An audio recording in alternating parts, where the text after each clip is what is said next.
Estamos começando mais uma edição do Vidrocast, o podcast da Abra Vidro. Eu sou Yara Bentes, superintendente da Abra Vidro e editora da revista Vidroplano. E a nossa pauta hoje é a recém-lançada edição de 2025 do Panorama Abra Vidro, estudo anual da entidade que traz os números sobre o desempenho econômico do nosso setor no ano que passou, ou seja, 2024. Além de apresentar expectativas dos empresários transformadores de vidro para este ano. Quem está aqui comigo para conversar sobre o assunto é o Alexandre Pestana, ex-presidente da Abra Vidro e responsável já há muitos anos por conduzir a elaboração do estudo representando a diretoria da Abra Vidro. Seja bem-vindo, Alexandre. Obrigado pelo convite, é um prazer estar aqui com vocês, ainda mais para falar dos números no nosso setor. Também está aqui conosco no estúdio o Sérgio Goldbaum, economista da GPM Consultoria, que é uma figura já bastante conhecida do nosso setor. É ele quem cuida da consolidação do panorama Abravidro e também do termômetro Abravidro, que é o estudo que monitora mensalmente as vendas em metros quadrados do nosso material. Seja bem-vindo, Sérgio. Eu também agradeço o convite e também agradeço a audiência dos ouvintes. Nós gravamos um episódio do Vidrocast no ano passado sobre o panorama daquele ano. E a nossa constatação foi de que 2023 foi um ano difícil. O que a gente pode falar dos dados de 2024? Yara, observando os números de 2024, a gente observa uma certa estabilidade em volume vendido no ano comparado com 2023. Então, o mercado é o terceiro ano que ele vem mantendo a mesma grandeza em volumes, tá? Agora, o que preocupa é faturamento. E esse também é o terceiro ano, porém, de queda de faturamento. Então, esses são os dois pontos aí de atenção nosso. E certamente, durante esse nosso bate-papo aqui, a gente vai poder destrinchar um pouquinho melhor. Com certeza. Sérgio. Especificamente em relação ao volume, o Alexandre pontuou bem que tem uma certa estabilidade. O resultado final que a gente apurou no panorama foi uma queda de 0,5%, que denota razoável estabilidade, né? Agora, de fato, é um pouco de frustração, né? Assim, a gente esperava um resultado um pouco melhor. A gente, dentro da GPM, a gente comparou o resultado do panorama com o resultado do termômetro do ano passado, e o resultado é semelhante também, né? Mas quem acompanhou o termômetro, a Yara está aqui, né? A gente passou o ano inteiro, até novembro praticamente, ensaiando algum otimismo, né? Em dezembro a queda trouxe de volta a realidade e apuramos um resultado muito semelhante, tanto no termômetro quanto no Abravidro, que é uma estabilidade menos, um pouquinho menos que estabilidade. Sim, aqui a gente está falando de como os dois estudos conversam, né? Conversaram, preferia que a conversa fosse mais otimista. Tá? Tá certo. Bom, se os números em geral não foram bons, ao menos a gente teve uma queda menor do que aquela registrada em 23. A gente teve uma redução de 5,6% no faturamento, contra 9,7% em 2023. E de 0,5% na quantidade vendida, né? Como vocês comentaram aqui, em relação a 23, quando a gente tinha tido menos 3%. A gente pode dizer que pelo menos a gente está estancando essa queda? Eu acho que essa é a conclusão, né? Vamos lembrar também que toda essa base comparativa traz o período da pandemia, onde que a gente teve uma intensidade muito grande de reformas, que a construção civil estava numa dinâmica muito acelerada, tá? Então, se a gente usar a base comparativa de 2019, que foi o ano que antecedeu esse período de pandêmico, a gente está trabalhando, principalmente no temperado laminado, uma taxa um pouco superior em volume, tá? Então, o mercado desses dois produtos, ele sim está um pouco melhor. A preocupação é que durante esse período de 2019 a agora, a gente adicionou muita capacidade. Várias empresas fizeram investimentos, a gente de fato acrescentou uma maior disponibilidade, né? E que não acompanha o volume total vendido, né? Então a gente continua tendo grande problema do setor, que é uma sobreoferta expressiva. Esse é um assunto que a gente vai endereçar também mais ali na frente. Sérgio. Em algum momento a gente deve conversar sobre cada segmento específico, mas no cômputo geral, né, essa queda de de 0,5%, eu compararia, eu acho importante comparar para um pouco qualificar essa sensação de frustração relativa com a evolução dos demais setores que consomem vidro plano processado, né?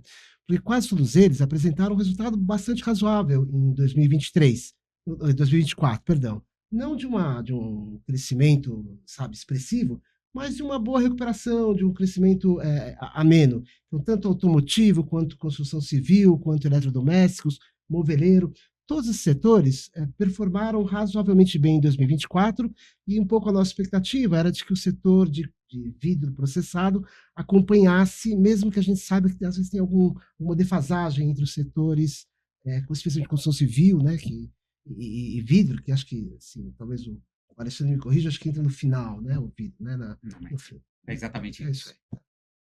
Ok.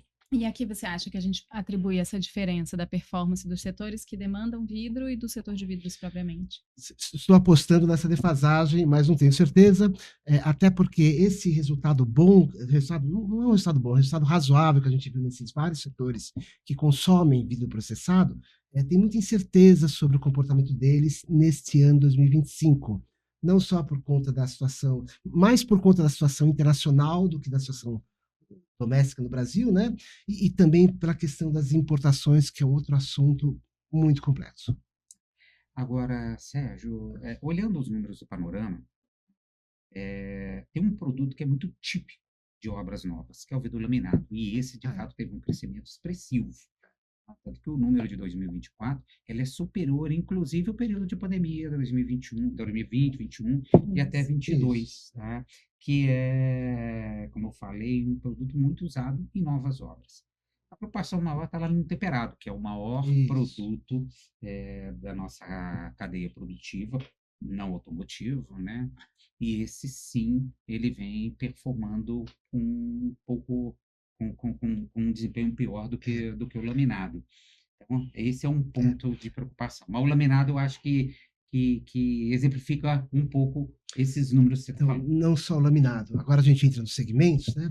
E essa história de queda, estabilidade relativa de 0,5% esconde variações importantes em alguns segmentos, né? Sim, a gente Então, vai falar deles agora. Vamos ok, trazer um pouco tá, de números agora, tá. né, para quem está assistindo e ouvindo a gente poder acompanhar aqui. Então, o temperado, claro, segue como o vidro processado mais consumido no nosso segmento, com 58,5% de participação nas vendas, mas os vidros de maior valor agregado realmente se destacaram aí quando a gente olha o resultado de 24. E aí aqui a gente está falando do laminado, né, que tinha perdido um pouquinho de espaço em 2023 e agora voltou a registrar crescimento e atingiu a marca de 15% de participação no consumo de vendas aí, né, de processados não automotivos, e teve um incremento de 9,3% nas vendas em 24. Então, né, no cômputo geral, a gente teve aí uma queda de meio, mas o laminado cresceu 9,3%. Como que você analisa esse dado, Alexandre? Acho que é o reflexo do que o Sérgio falou, o desempenho da construção civil, e aí nós estamos falando de novas obras,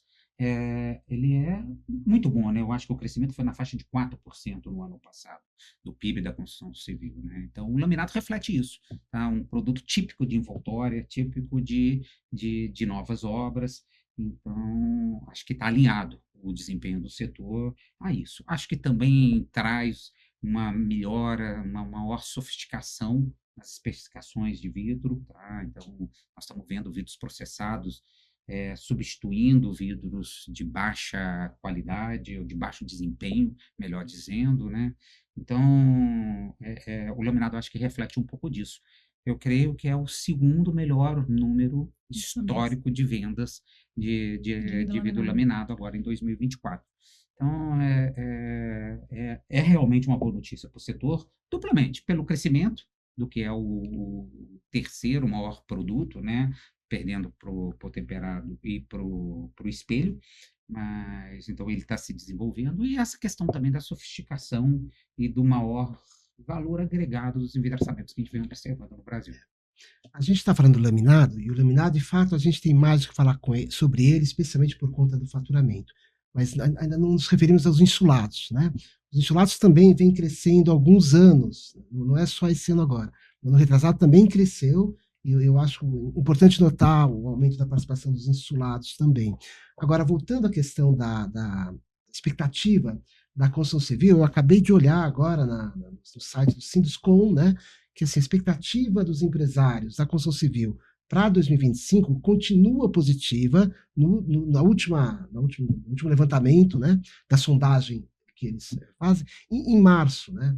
Então, ainda há espaço para os laminados vão continuar, enfim, os vidros para a construção civil, eu entendo que vão continuar sendo demandados. Assim, acho que é possível ter algum otimismo moderado, pelo menos, tá?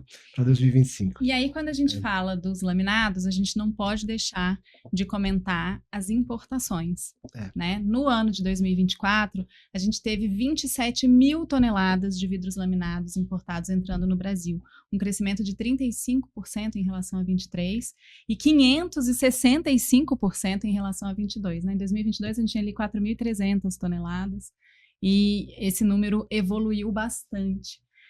Como que a gente pode analisar o impacto das importações, né? A gente teve um crescimento, sim, mas a gente vê principalmente a questão do faturamento que não acompanhou, né? O faturamento deste produto não acompanhou esse crescimento.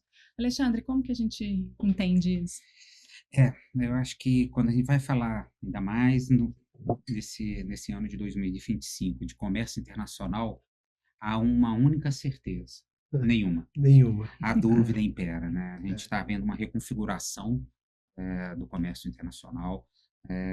Realmente, todas as regras e parâmetros que nas últimas décadas nortearam foram quebradas e há uma preocupação real nossa setorial. O laminado é um caso típico, né? O Brasil sempre foi importador de matérias-primas, né? De vidro float ou de impresso, e esse crescimento do laminado é algo novo, é um sintoma provavelmente também dessa reconfiguração, onde os produtores asiáticos estão canalizando esses seus excedentes, até por conta desse novo protecionismo que está se estabelecendo no mundo afora, né, a mercados menos protegidos e como a gente acabou de falar, né, em crescimento, né.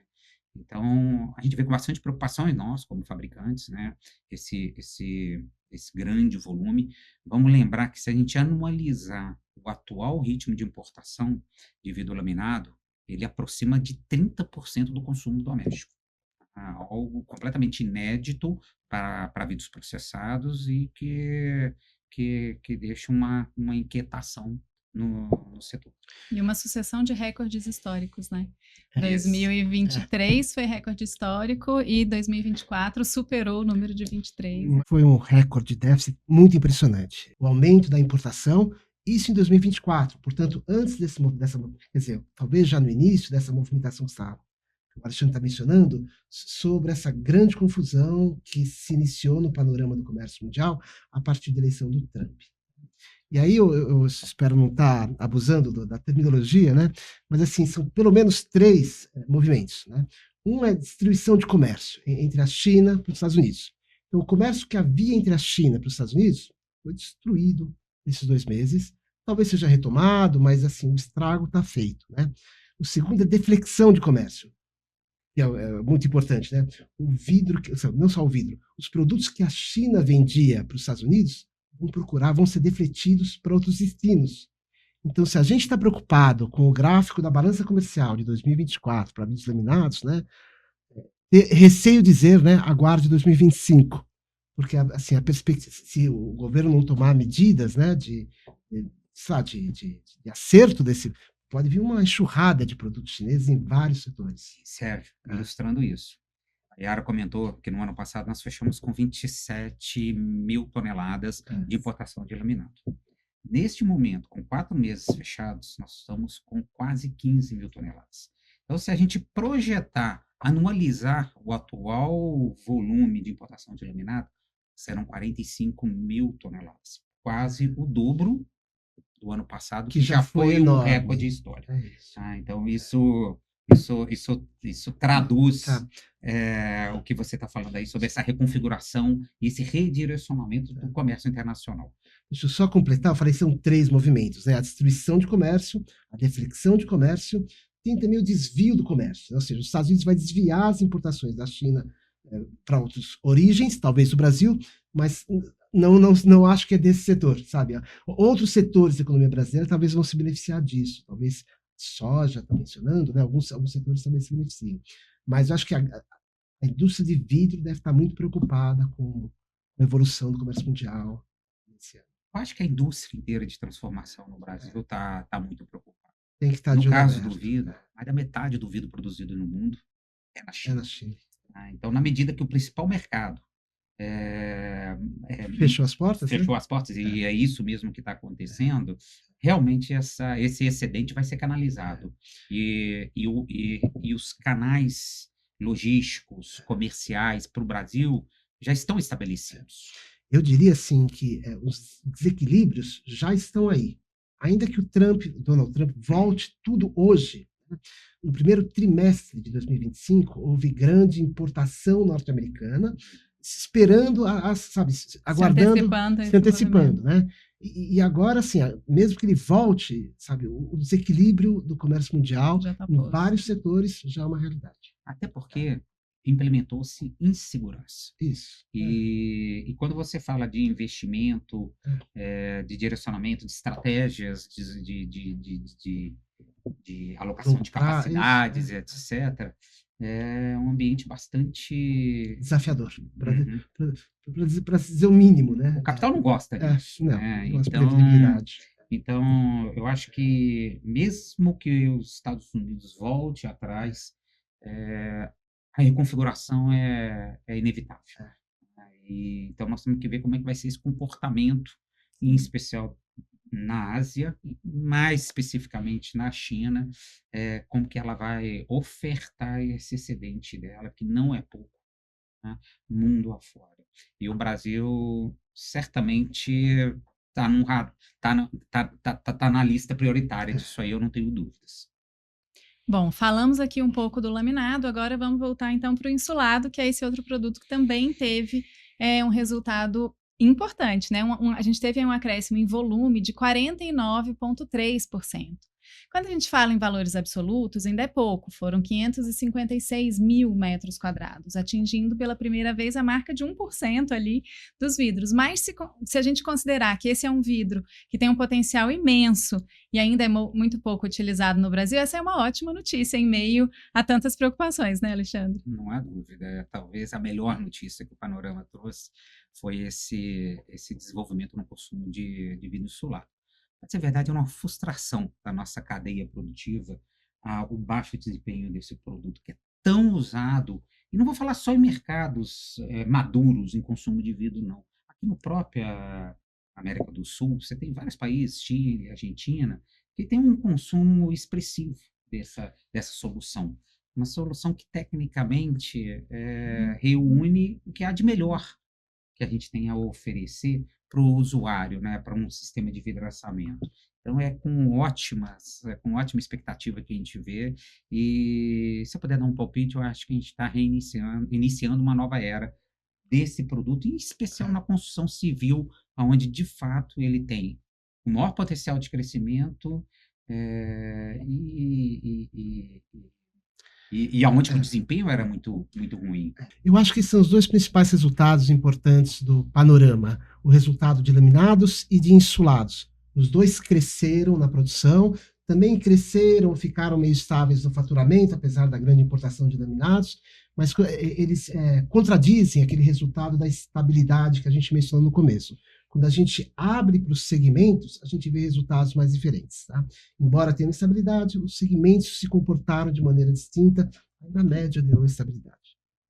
Bom, quando a gente tira o foco do volume total, né, e começa a olhar especificamente as características dos materiais, a gente vê uma evolução do nosso consumo, como eu já falei, uma sofisticação na especificação dos vidros, dos envidraçamentos. Aí, justamente naqueles produtos focados em obras novas, né?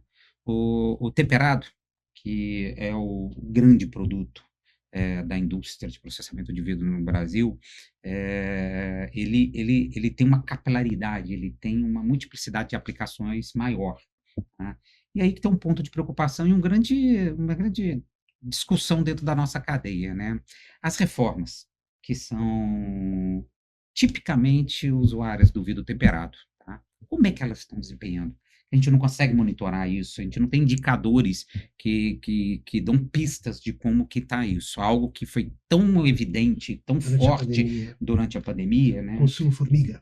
Exatamente, a gente fala muito disso, né? O vidro temperado é o produto que atende ao consumo formiguinha do nosso setor, né? Sim. Esse sim, talvez vem sofrendo por essa baixa na atividade de reformas. Vamos lembrar que reforma e retrofit na Europa é responsável por maior parte do consumo de vidro, mais do que em obras novas. Tá? Então, é muito importante esse consumo.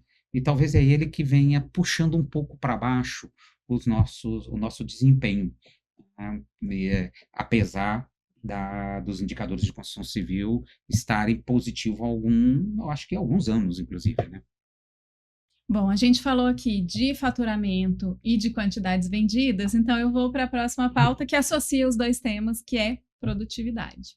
A produtividade também está em queda desde 2020, que foi um ano atípico justamente por conta da pandemia, né? Agora, em 2024, a queda foi de 1,8%, então esse indicador voltou lá para o patamar de 2010, que é um ano em que o mercado era completamente outro, né? A gente tinha um número de players da usina de base menor, na cadeia de processamento menor. De que forma as empresas podem reverter esse cenário que é assustador, né? Esse é um tema que nos preocupa muito, principalmente agora, com toda essa reconfiguração do comércio internacional. Ter uma indústria competitiva, ter uma indústria produtiva é sobrevivência. Mas a gente também tem que olhar com alguma atenção a detalhes e especificidades da cadeia produtiva do vidro plano no Brasil, tá? Principalmente na indústria de transformação. Quando a gente olha a tabela de quantidade de trabalhadores na indústria, a gente vê uma certa estabilidade. Fica rondando ali em torno de 30 e poucos mil colaboradores nesse elo da cadeia, né? Isso oscila pouco. Tá? Isso tem um pouco a ver com o perfil do material que é produzido pela indústria de transformação, que basicamente, diferente da maioria das outras indústrias, quase tudo que a gente produz é sob encomenda. Então, você precisa ter uma infraestrutura a dispor. E por que 2020, 2021 melhorou a produtividade? Não foi porque a gente empregou menos, e sim porque a gente produziu mais em função do aquecimento na demanda. Então, a gente observa que essa mão de obra ela está alocada, ela está à disposição do consumo. Se o consumo cai, é óbvio que a produtividade também cai, uma vez que há uma rigidez no volume de emprego, tá? Mas isso é um ponto muito delicado, tá? Porque nós estamos agora, mais do que nunca, expostos a uma concorrência de quem é muito, muito produtivo, muito eficiente, que tem as melhores tecnologias, tem qualidade de produto. Então, esse é uma questão de atenção especial nossa, que é produtividade, mas, acima de tudo, competitividade da nossa indústria. Esse deve ser e será o tema prioritário dentro da Abra Vidro a partir de agora. Na verdade, eu concordo totalmente com o que o Alexandre falou, e, de certa forma, também o nosso indicador de produtividade é bastante simples. A gente vê metros quadrados produzidos divididos pela quantidade de trabalhadores, que mais ou menos se mantém oscilando em torno de 30 mil. Então, assim, como a produção caiu um pouco, a produtividade também caiu nesse sentido. Agora, primeiro, né, eu me pergunto, e pergunto ao Alexandre, né, quando a gente fala em produtividade, a questão básica é tecnologia, claro, né? E me pergunto se há diferenças tecnológicas entre os segmentos e se algum segmento tem algum avanço tecnológico relevante que vai fazer mudar esse perfil, esse panorama. Porque se não estiver acontecendo nada, eu também me preocupo. Assim, a competição com a China é muito difícil, porque a China tem muita escala de produção. E aí compra talvez a máquina mais avançada e rateia o custo fixo da máquina por uma grande quantidade de produção. E agora que a gente vai pode vir a receber esses vidros que eram destinados ao mercado norte-americano, realmente é bastante preocupante. Volta a ser preocupante. Eu me pergunto se a gente, se há condições tecnológicas para dar algum salto de produtividade que nos faça ser competitivos com a produção chinesa, e eu receio da resposta. Não sei se eu fui bem. Eu não sei se a sua dúvida é se tem tecnologia melhor ou se a gente tem um gap, né? E eu acho que não. Eu acho que é o conjunto. Sabemos que na China também você aquilo tudo que nós tanto questionamos como industriais brasileiros, que é o tal do custo Brasil, na China é exatamente o contrário.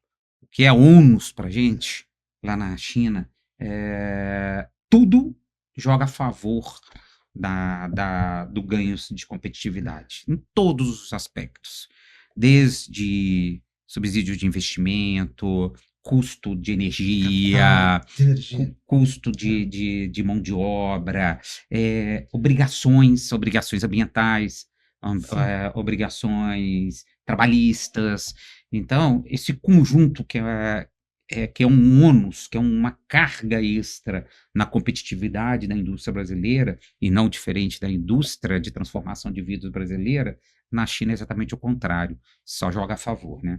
E essa exposição extra agora nos deixa bastante preocupado. Mas, de fato, nós temos uma indústria de transformação que investiu bastante nas últimas, vamos falar, uma década, a última década e meia, houve grandes investimentos, não só em capacidade, mas em tecnologia, em aumento de produtividade, tá?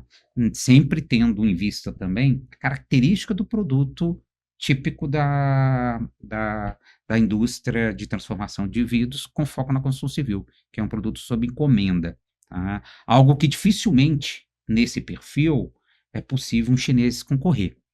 Tá? Então, querendo ou não, essa característica que cria dificuldades para a indústria de transformação de vidros planos se torna também uma barreira de entrada de produtos vindo do outro lado do planeta. Tá? Custo de transporte. Exato. Não só custo de transporte, né, mas a customização, ela exige a produção próxima. É inevitável isso. Tá?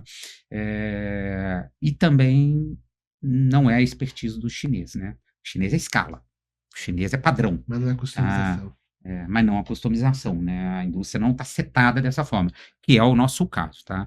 É claro que a gente não pode considerar isso uma barreira intransponível. Sim. E que isso nos garante para sempre, tá? Porque, de fato, essa condição que os chineses têm competitivos, tá, em produtos padronizados, coloca esses produtos num padrão de custo, de preço aqui no Brasil, que pode mudar o perfil de consumo. Tá? Então, a gente tem que ficar muito atento, porque o padrão de consumo pode mudar de uma hora para outra. E esse vidro transformado chinês pode começar, sim, a ganhar cada vez mais participação no nosso mercado nacional. E quando a gente está falando disso, a gente comentou aqui das importações do laminado, mas não foi só o laminado que registrou altos índices, né? O temperado, que é o nosso principal produto, teve, no ano de 2024, cerca de 19 mil toneladas de vidro importado, um crescimento de 56% em relação ao ano anterior. Então, essa preocupação, ela se configura também aqui para o vidro temperado, né? Embora a intensidade seja menor quando a gente compara a participação de mercado desse produto, o aumento de volume e essa conjuntura toda da que estamos falando aqui traz uma preocupação adicional por ser o nosso principal produto. É uma novidade, né, Yara? O vidro temperado importado no ano de 2024 representou em torno de 3% do consumo doméstico. E boa parte desse vidro veio para segmentos muito específicos, né? Que é linha branca, fotovoltaicos, pouca coisa para construção civil. Porém, do final do ano de 2024 e também agora em 2025, a gente já começa a observar e tendo notícias ao mercado de que está entrando vidro para construção civil, principalmente padrões, principalmente box padronizados, tá? Em condições difíceis da indústria doméstica competir. Tá? E é crescente, tá? O que era 3% de participação do vidro temperado importado no ano passado, este ano já passa de 4%. Então, é um ponto também de grande preocupação que nós temos dentro da Abravidro é lidar com esse novo padrão de competitividade no vinho temperado, que é mais do que qualquer outro um produto altamente customizado, tá? Mas ele tem o box, ele tem um segmento padronizado, esse sim, o asiático tem uma condição competitiva única, e isso pode se ampliar. Tá? Então é ponto de atenção e traz aquela questão da competitividade, da produtividade da indústria brasileira à tona de novo. Nós estamos gravando esse programa no dia 15 de maio, na semana em que publicamos o resultado do nosso outro estudo, que é o Termômetro Abravidro, que é um estudo mensal. Apesar de em abril o resultado em vendas ter sido ligeiramente positivo, 1%, o resultado sem a dessazonalização é negativo em 4,2%. Pela primeira vez em muitos meses, a variação da média de 12 meses contra a média dos 12 meses anteriores piorou de maneira mais intensa, né, do que a gente vinha observando anteriormente. Como que vocês avaliam esse movimento? Um pouco a mensagem do presidente da Abravidro, já quando o lançamento do resultado termômetro essa semana, né? A gente começou o ano com um otimismo em janeiro, teve um resultado muito bom em janeiro, né? Em fevereiro já foi um resultado mais neutro. Agora, março e abril não foram bons resultados. Mesmo que dessazonalizado, o resultado de abril ainda deu ligeiramente positivo, a gente olha os demais dados e a gente não acha que foi um bom resultado. Talvez pelo excesso de feriados que teve em abril, né? A gente, como chama? Emendamos praticamente Semana Santa com Tiradentes, talvez tenha tido algumas variações entre os estados. No Rio de Janeiro, além desses 2 feriados, ainda teve mais um feriado regional, geográfico. Né? Então, talvez assim, ainda esteja sob influência dessa redução de dias úteis, que a gente já considera e tal, né? Mas vamos aguardar o resultado de maio. A gente, quem sabe em maio, a gente equilibra a produção novamente. Esse resultado de abril me surpreendeu negativamente. Eu esperava que a gente pudesse reverter aquele número de março. Vamos lembrar que março, começo de março foi o carnaval, que acaba impactando negativamente, e a gente classificou aquele desempenho de março por influência do período de carnaval, né? Fevereiro, nós que estamos aqui na frente do mercado, não falo que foi neutro, foi bom. Tá? Janeiro e fevereiro foi muito bom o desempenho no consumo do mercado nacional. Março foi muito ruim, a expectativa era uma melhora em abril, algo que não se realizou. Tá? E quando a gente olha aquele primeiro gráfico que é publicado, que é o gráfico base 100, comparando com abril de 2022, né? Nós estamos no menor patamar de toda a série histórica, por 2 meses seguidos. Nós estamos ali com 60, 61 pontos. Tá? É uma depressão significativa. Mas, Yara, eu acho que esses buracos, eu vou colocar dessa forma, tá? Se a gente olhar a história do consumo de vidro, sempre tem, e principalmente nesse período, tá? Essa questão dos feriados, elas são bastante impactantes na nossa cadeia produtiva. Vamos lembrar de novo, né? Nós temos uma produção sob encomenda, então nós somos muito dependentes do varejo alimentar com pedidos à indústria de processamento, né? E esses feriados são fatídicos, né, para o desempenho do comércio. Não só para a produção, para a demanda também, né? Então, a gente tem que acompanhar com calma isso tudo. O mês de maio, eu acho que sim, esse vai desenhar o verdadeiro patamar que a gente tende a caminhar esse final do primeiro semestre, desculpa, de 2025, tá? Então, eu sugiro aos nossos colegas processadores de vidro, calma nessa hora, tá? Não é novidade isso, anos anteriores, tente visitar seus resultados em alguns abrios de anos anteriores, a gente vai detectar esses buracos que eu falei, tá? Bom, Sérgio, você falou mais cedo, né, você fez um paralelo aí comentando sobre a performance dos setores que mais consomem o nosso material. 2024 foi um ano muito positivo para a construção civil, né, que foi o setor que a gente comentou mais aqui, teve uma alta de 4,3%. Segundo a CEBIC, o setor vai dar uma desacelerada esse ano, mas ainda vai ter uma alta que é de 2,3%. A gente sabe, como também já comentamos aqui, que o vidro é um material de acabamento nas obras, então ele entra mais ali no final. A gente pode ter expectativa ainda de que o nosso setor colha os frutos desse incremento nesse segmento que é o maior consumidor do nosso material? Olha, como eu já comentei aqui, né, acabei de visitar o site do Sinduscon de São Paulo, eles até março eles continuavam otimistas, né, apesar de uma taxa de juros de 14 e tantos por cento. Essa é uma discussão boa, né? Na hora que a gente olha os números macroeconômicos do Brasil, você tem emprego extremamente positivo, tá? Você tem expectativa de crescimento de PIB também positivo. Vamos lembrar, eu acho que a gente já está no 4º ano seguido, né, de crescimento de PIB, confirmando as previsões de 2025, né? A questão dos juros, nós estamos aproximando de 15% a taxa de juros no Brasil, mas definitivamente os juros no mundo afora estão em patamares superiores, né? Então, quanto isso de fato vai deprimir consumo, é a dúvida, né? Então o ano vem correndo bem no que toca à atividade global econômica No Brasil. no Brasil. Eu creio, por isso que eu inclusive falei anteriormente, eu acho que esse resultado que o termômetro trouxe de março e abril, acho que é uma questão mais localizada. A gente tende a aprumar esse volume agora em 2025 e usufruir desse desempenho da atividade econômica brasileira. Eu não sei se estamos no final ou não, mas é uma mensagem que eu estava guardando para o final, né? Que tem talvez umas notícias pessimistas do termômetro, também o panorama não deu, mas assim, eu queria deixar um pouco de toque de otimismo, né? Assim, a situação no mundo está bem complexa, mas o Brasil às vezes se favorece de estar longe do palco central da economia mundial, né? Então, a gente tem uma região razoavelmente estável, um fornecedor estável de matéria-prima para o mundo inteiro, né? Então, assim, ainda que o mundo esteja, enfim, estaremos expostos à importação da China, né? Os investimentos continuam vindo. Assim, o Brasil continua sendo um porto razoavelmente seguro para investimento.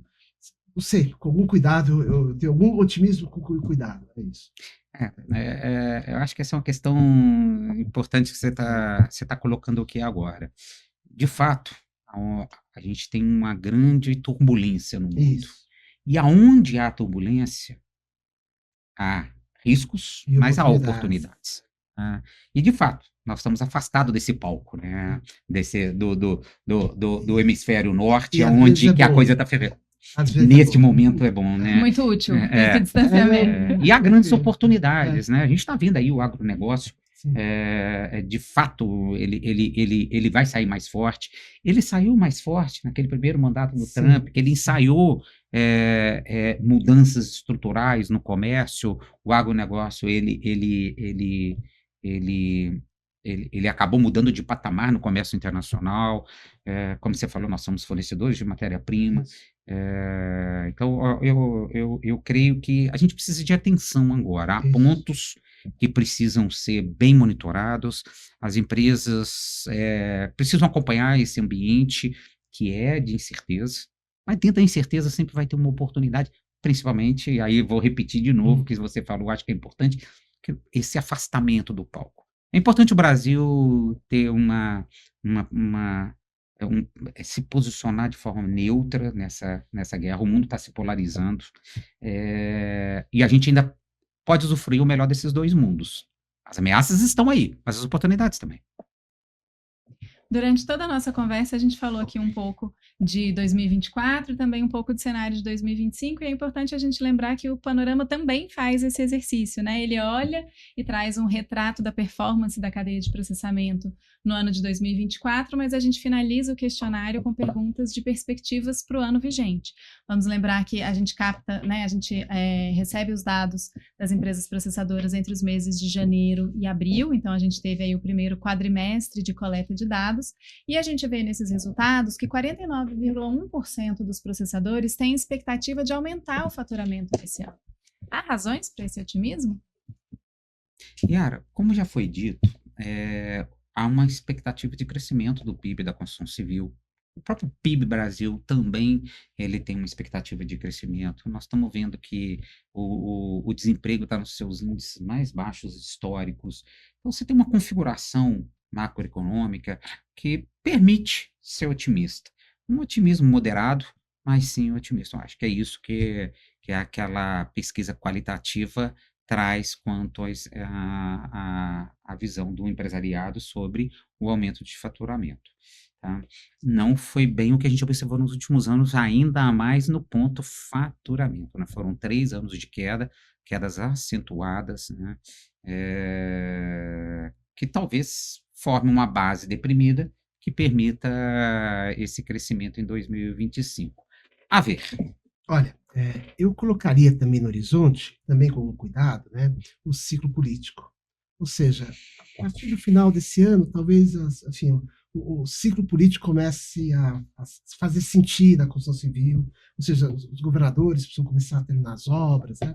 Eu colocaria no horizonte também essa perspectiva, não para o ano que vem, já para o final desse ano. Eu pergunto ao Alexandre se eu estou sendo. Se é um wishful thinking, né? Se eu estou.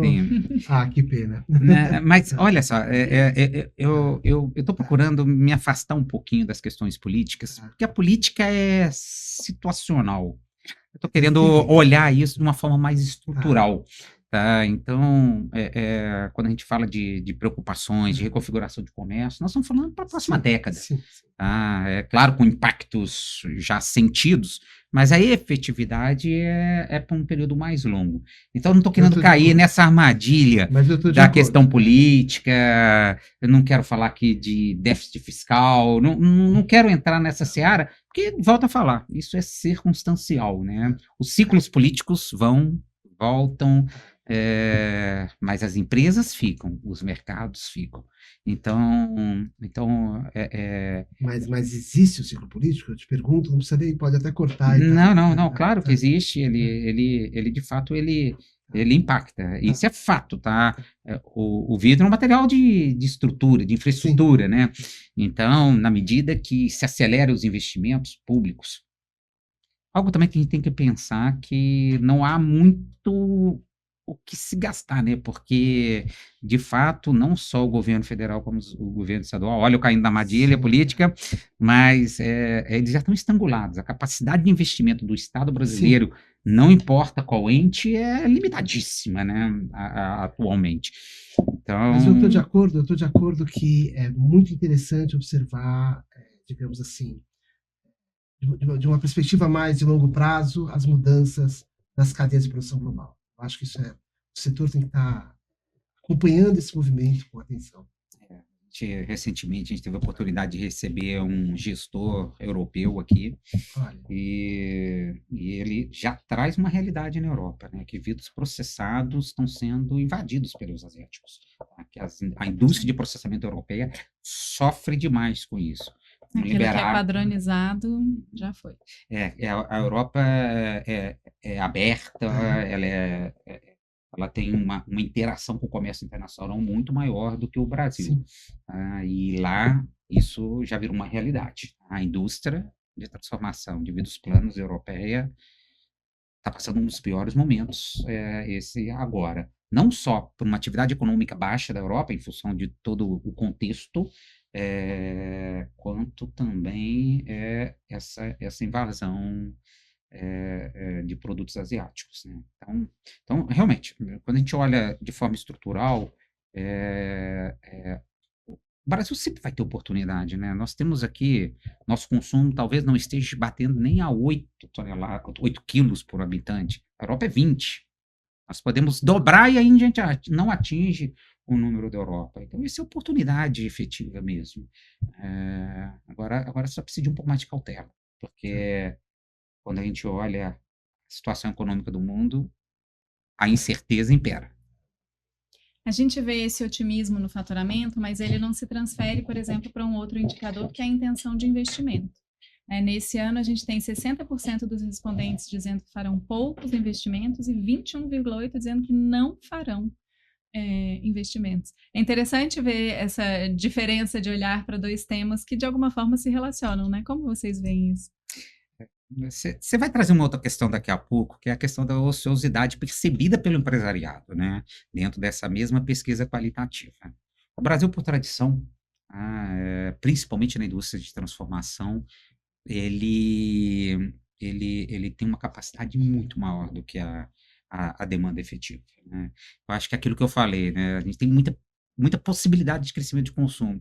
A indústria já se preparou com antecedência a isso, né? Também no começo do nosso bate-papo aqui, a gente comentou sobre o incremento de capacidade adicional durante o período da pandemia, né? Ou pós a pandemia.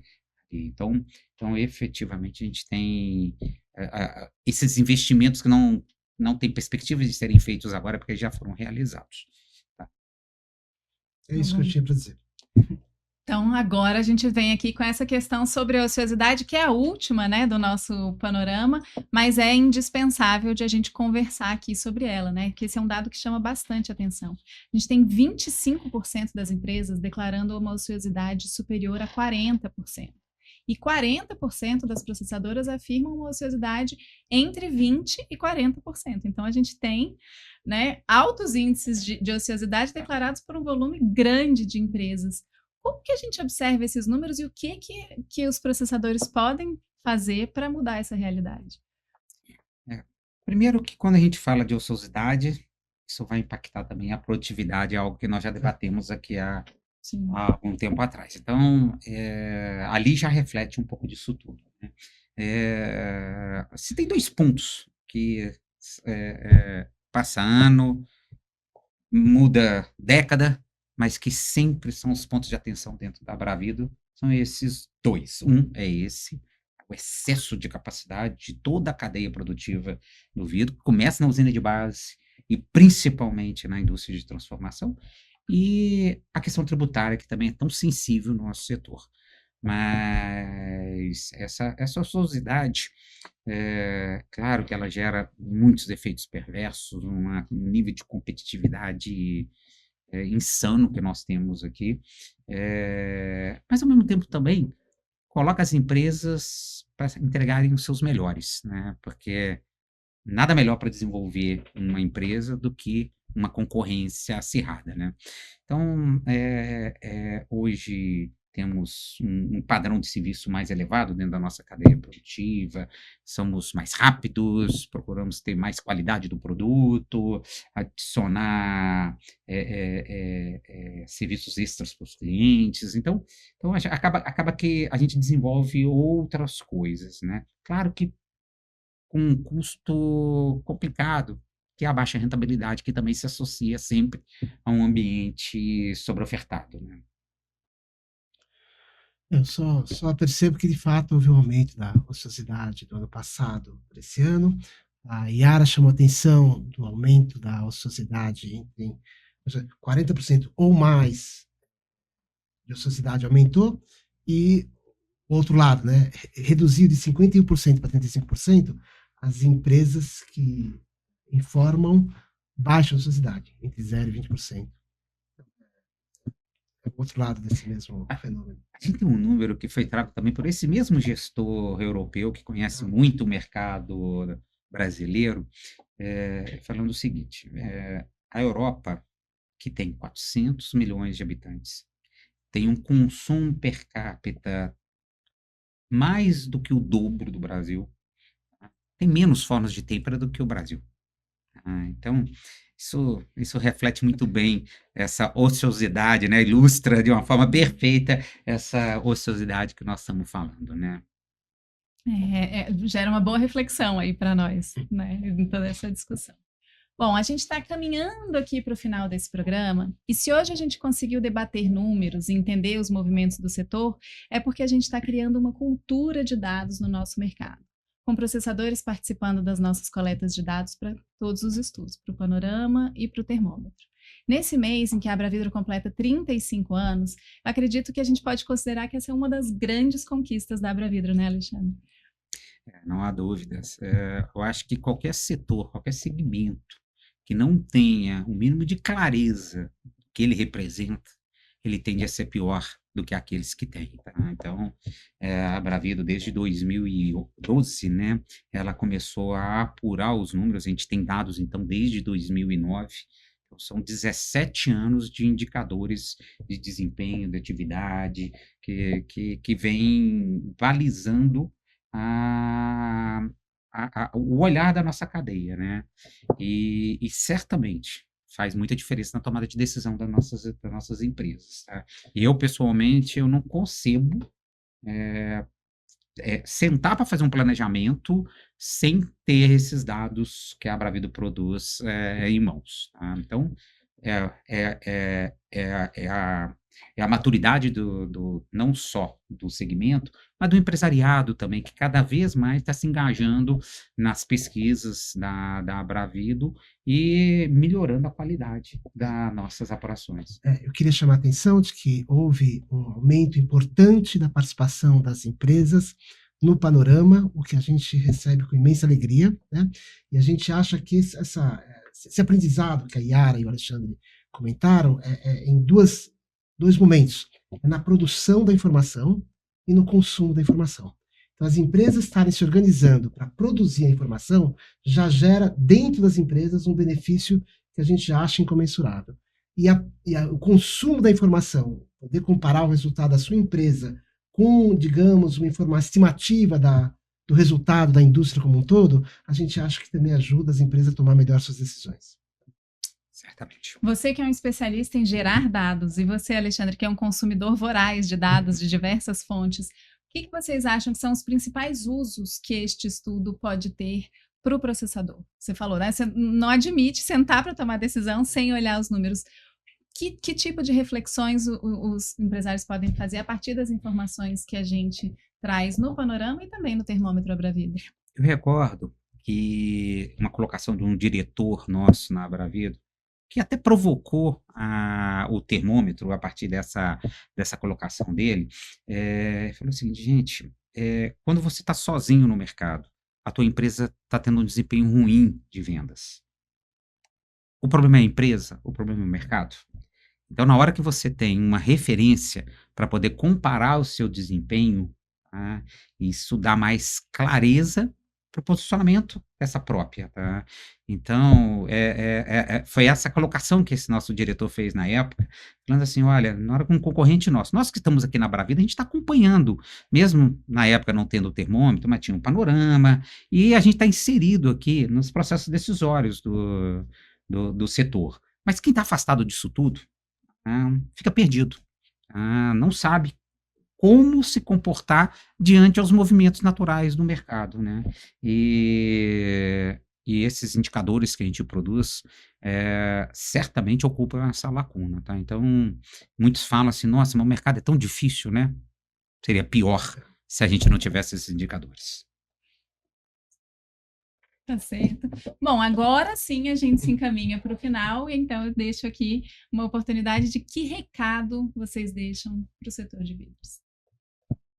Puxa vida, olha, já que nós estamos falando, né, desses dois produtos da Bravido, né, tanto o termômetro, mas principalmente o panorama que a gente está lançando aqui agora,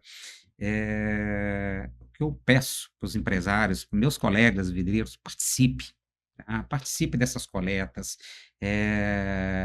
Quanto mais respostas nós tivermos, certamente a qualidade e a precisão do dado aumenta, tá? Então eu convoco a todos para participarem. Podem ter certeza, o Sérgio vai afirmar isso aqui, da confidencialidade dos dados individuais, tá? Para a Bravido sempre chega exclusivamente os dados totalizados, tá? E a partir disso que a gente consegue produzir esses dois produtos fantásticos, produtos que são admirados, inclusive, no mundo inteiro no setor vidreiro, né? São poucos países que têm uma qualidade de monitoramento setorial vidreiro, comparando nossos pares, mesmo na Europa ou nos Estados Unidos. A gente, nesse aspecto, a gente dá uma aula neles. E uma série histórica longa já, né, Alexandre? Que é um diferencial também. É o que eu falo, gente, o número, ele é importante. Mas quando comparado historicamente, ele ganha uma relevância maior ainda. Então, o meu recado e a minha mensagem é essa: participem. Eu queria terminar minha exposição com esse toque de otimismo relativo que eu já mencionei.